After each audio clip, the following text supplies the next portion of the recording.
जब ह्यूमैनिटी अपने technological evolution और कंफर्टनेस के पीछे इतना फोकस्ड और सेल्फिश हो जाती है कि उन्हें इतना भी इम्पोर्टेंट नहीं लगता कि अगर उनके टेक्नोलॉजीज की वजह से उनके साथ इस मदर प्लैनेट को शेयर करने वाले बाकी स्पीशीज को प्रॉब्लम हो रही है तो उसका कुछ सॉल्यूशन निकाला जाए। और एक दिन उन्हीं इंसानों के बीच एक आवाज़ बहुत ही तेजी से गूंज रही थी कि हम इन मोबाइल रेडिएशन से बर्ड्स को होने वाले लीथल प्रॉब्लम से बचा सकते हैं, खाली इन रेडिएशन को कुछ हद तक लिमिट करके, जिससे हमारी एवोल्यूशन भी नहीं रुकेगी और हमारी बर्ड्स भी इस रेडिएशन का शिकार कम होंगी। पर कुछ पैसों के लिए किसी ने उस आदमी की बात नहीं सुनी।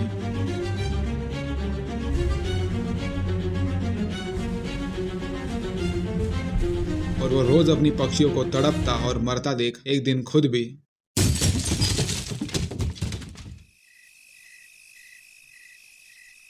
पर एक आत्मा जिसका अंत इतना ट्रेजिक और दुख भरा हुआ है उसको कभी शांति नहीं मिलती। और वही हुआ इस आदमी के ऑरा के साथ। पर क्योंकि इन बर्ड्स की भी एंडिंग काफ़ी एंग्जाइटी और दर्द भरी थी, इनके ऑराज भी उस आदमी के साथ मिल जाते हैं।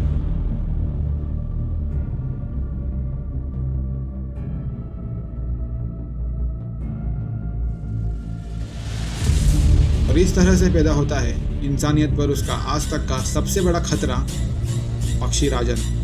हमने फर्स्ट पार्ट में देखा था किस तरह वसीकरण एंड टीम इस घातक एनर्जीज को डी न्यूट्रलाइज करते हैं। पर अगेन ह्यूमंस अपने ही सेल्फिशनेस की वजह से अपने ही सबसे बड़े दुश्मन को फिर से बाहर छोड़ देते हैं।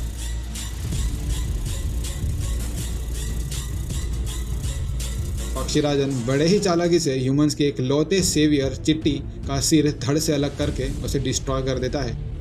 पर नीला जैसे तैसे वहां वसीकरण को बचा कर ले जाती है और चिट्टी 2.0 को एक्टिवेट करती है। हमें लास्ट सीन में देखने मिलता है कि एक तरफ पक्षी राजन बड़े ही बेदर्दी से इंसानों को मारते जा रहा है और सभी चीज़ों को तबाह कर रहा है, और दूसरी तरफ उसी की तरह इमोशनलेस चिट्टी 2.0 एक्टिवेट हो जाता है with only one mission in his memory, पक्षी राजन। और पक्षी राजन अपनी डरावनी हंसी हंसते हुए कहता है कि सॉरी, ये चिप तो मेरे पास ही रह गई, और उस चिप को सबके सामने राख बना देता है। सभी लोग ज़मीन पर बैठ जाते हैं क्योंकि अब ह्यूमैनिटी को बचाने की आखिरी उम्मीद भी खत्म हो चुकी थी। और हमें पता लगता है कि ये धोखा और कोई नहीं दिया था बल्कि डॉक्टर वसीकरण ही।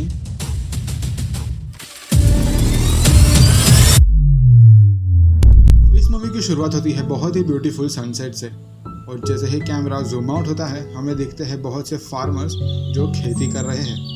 और फिर हमें पता लगता है कि इस वर्ल्ड में अभी सभी लोग खेती ही कर रहे हैं क्योंकि काम तो बचा नहीं है बिकॉज ऑफ इंटरनेट अनअवेलेबिलिटी। और इसी वजह से ट्रांसपोर्टेशन और स्पेशली एयरप्लेन सर्विसेज बंद हो चुकी है। और हम ह्यूमंस तो ऑलरेडी इतने डिपेंडेंट है बायोटेक पर ज़्यादा मात्रा में क्रॉप्स प्रोड्यूस करने के लिए, क्योंकि ऑर्गेनिकली तो इतनी ज़्यादा पॉपुलेशन की भूख नहीं मिट सकती।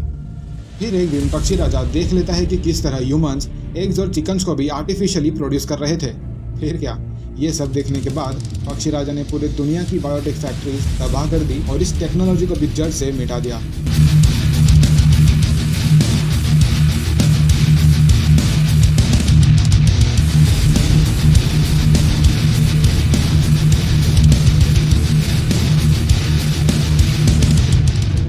अब ह्यूमंस के पास खाने को खाना नहीं है, इसी वजह से बहुत से लोग पैसे होने के बावजूद भूखे मर रहे हैं।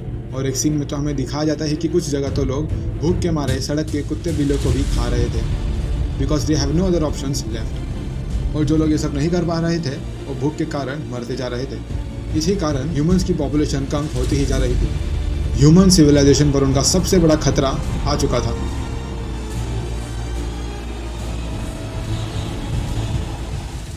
अब हम डॉक्टर वसीकरण को देखते हैं जो बाकी साइंटिस्ट को समझा रहे थे कि कैसे बिना बायोटेक्नोलॉजी की मदद से हम ह्यूमंस के खाने की नीड को पूरा नहीं कर सकते। इतनी ज़्यादा पॉपुलेशन को ऑर्गेनिकली फीड करना नामुमकिन है। सो इस मीटिंग में डॉक्टर वसीकरण और बाकी साइंटिस्ट ये डिसाइड करते हैं कि वो इन टेक्नोलॉजीज को फिजिकली स्टोर करेंगे और दुनिया के हर कोने में इन्हें शेयर करेंगे ताकि ह्यूमंस की इतने सालों की मेहनत और रिसर्च ऐसे ही ना मिट जाए।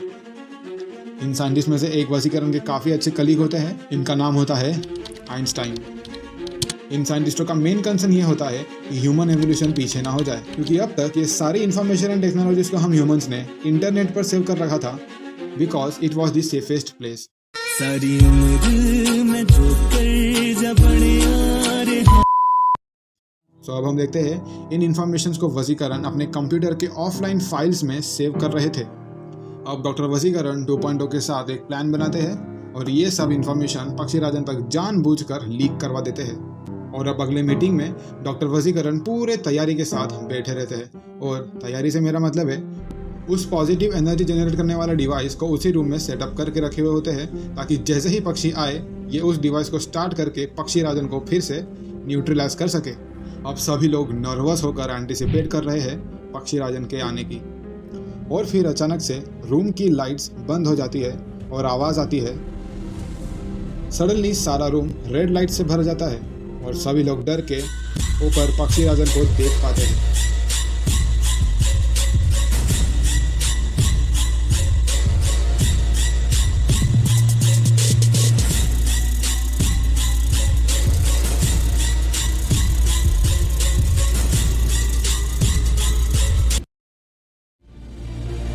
2.0 बिना समय गवाए ऑन करता है इस डिवाइस को एज पर प्लान, पर वो डिवाइस ऑन ही नहीं होता। और फिर पक्षी राजा सीलिंग से नीचे उतर कर कहता है कि तुम्हारी प्लानिंग बहुत ही आउटडेटेड थी, प्लीज़ अपने इंटेलिजेंस को थोड़ा अपडेट कीजिए। फिर वो हंसते हुए कहता है कि अरे सॉरी, मैंने तो अपडेट के लिए तुम्हारा इंटरनेट ही नहीं छोड़ा ना। ये कहकर वो वहाँ पर सभी लोगों को मारना शुरू करता है। वो कहता है इतने ब्रिलियंट माइंड्स वाले साइंटिस्टों की अब कोई ज़रूरत नहीं है इस दुनिया को। चिट्टी और नीला वसीकरण को डिफेंड करते हुए वहाँ से ले जाते हैं और 2.0 अपनी सेना बुलाकर लड़ना शुरू करता है। और 2.0 जल्दी समझ जाता है कि वो पक्षी राजा से ऐसा ही नहीं जीत सकता, इसलिए वो भी वहाँ से एस्केप कर लेता है। फिर पक्षी राजा वहाँ पर बचे हुए साइंटिस्टों को जलाकर बैडएस तरीके से बाहर निकलता है।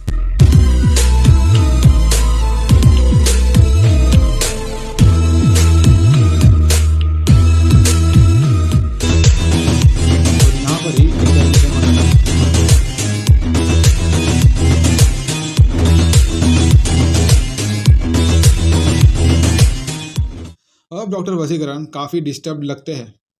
उन्हें लगता है जितने भी लोगों की जान गई है ये उनकी ही गलती की वजह से गई है। वो अब फिर से एक मीटिंग कराते हैं बचे हुए साइंटिस्टों को बुलाकर और अपना आखिरी प्लान बताते हैं। वो बोलते हैं कि हम ह्यूमन हिस्ट्री की सब इम्पोर्टेंट डिस्कवरीज और टेक्नोलॉजीज के इंफॉर्मेशन एक चिप में स्टोर करेंगे और उस चिप को सैटेलाइट में डालकर स्पेस में भेजेंगे, ताकि डॉक्टर वसीकरण जैसे भरोसेमंद साइंटिस्ट दुनिया के हर कोने में से इस इंफॉर्मेशन को एक्सट्रैक्ट कर सके और ह्यूमन सिविलाइजेशन को बचाए, क्योंकि ये चिप अर्थ पर तो अभी सेफ नहीं है। अभी आप में से कुछ लोग बोलेंगे कि भाई पक्षी राजा ने तो टावर्स डिस्ट्रॉय कर दिए है ना।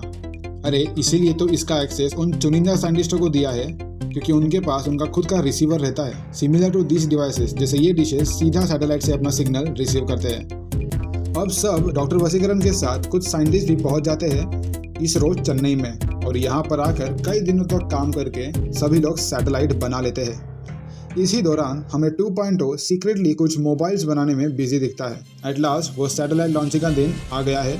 सब साइंटिस्टों का समूह चिट्टी को बेस्ट विशेस दे रहा था। यहाँ पर हमें पता लगता है कि चिट्टी भी स्पेस में जा रहा है सैटेलाइट के साथ, क्योंकि वसीकरण इस मिशन के साथ ज़रा सा भी रिस्क नहीं ले सकते थे, और वैसे भी चिट्टी को ऑक्सीजन की तो कोई ज़रूरत है नहीं।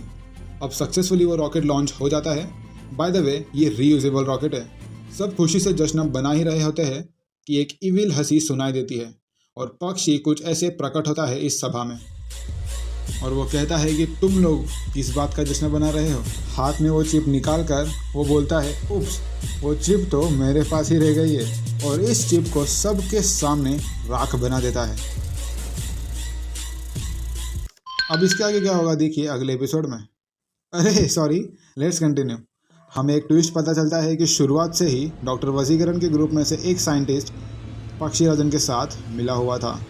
वो और कोई नहीं बल्कि आइंस्टाइन ही था, और ये सब उससे पक्षी राजन ने ही करवाया था, क्योंकि फर्स्ट पार्ट में वसीकरण ने पक्षी राजा को पकड़ने में ज़्यादा समय नहीं लगाया था।